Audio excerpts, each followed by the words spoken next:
한 시대를 풍미하며 위대한 업적을 남긴 지도자들.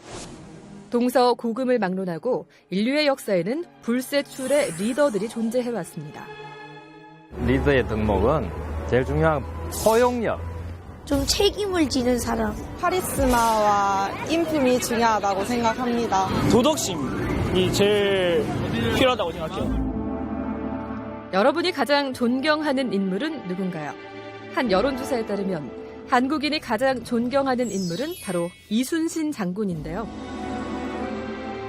영화 명량의 흥행 이후 이순신 장군 열풍이 거세게 불면서 반대로 무능한 왕이자 실패한 지도자의 전형으로 조선 14대 임금 선조에 대한 부정적 이미지는 더욱 커졌습니다. 선조는 사실은 매우 특별한 임금입니다. 조선 왕조에서 명종 다음에 이제 임금인데요. 명종의 후사, 그러니까 명종의 그 자식이 없었습니다.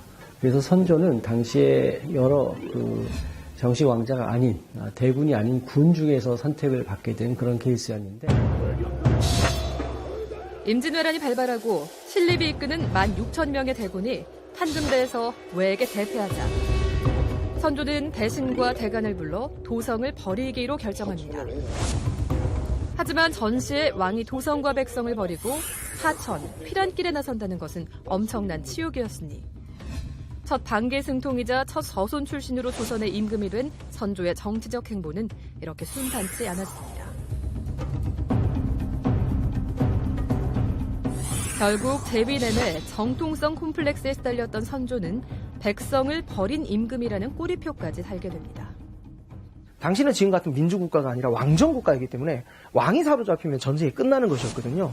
그러니까 왕이 어떻게든 살아남아야 그 다음에 어떤 전략이 세울 수 있기 때문에 선조가 도망간 것은 어쩔 수 없는 선택이었다고 볼 수도 있는 거죠. 하지만 그 도망가는 과정에서 충분히 고지를 하지 않았다던가 임진강에서 배를 모두 이제 자기가 도망가는 퇴로를 끊기 위해서 불살라 버렸다든가 이런 것들은 도덕적 비난에 시달리고 있습니다.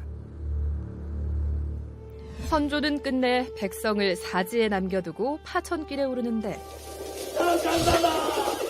우리 버리지 마시옵소서. 명분이야 어쨌든 백성과 도성을 버렸다는 비난은 여전히 그를 향하고 있습니다. Assemble the army.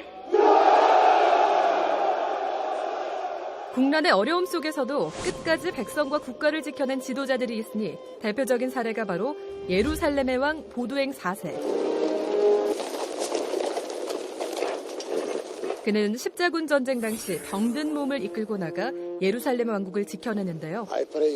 우리 역사 속에서도 고구려의 고국 원왕이 나라를 지키다 전사한 기록이 있습니다. 역사는 과거와 현재의 대화라고 하죠. 최근 들어 비겁한 군주의 대명사였던 선조에 대한 재해석이 이루어지고 있는데요. 왕이 곧 국가였던 상황에서 하천은 어쩔 수 없는 선택이었다는 것과 외구의 침략으로부터 백성을 버린 무능한 왕이라는 평가. 과연 선조는 어떤 리더였을까?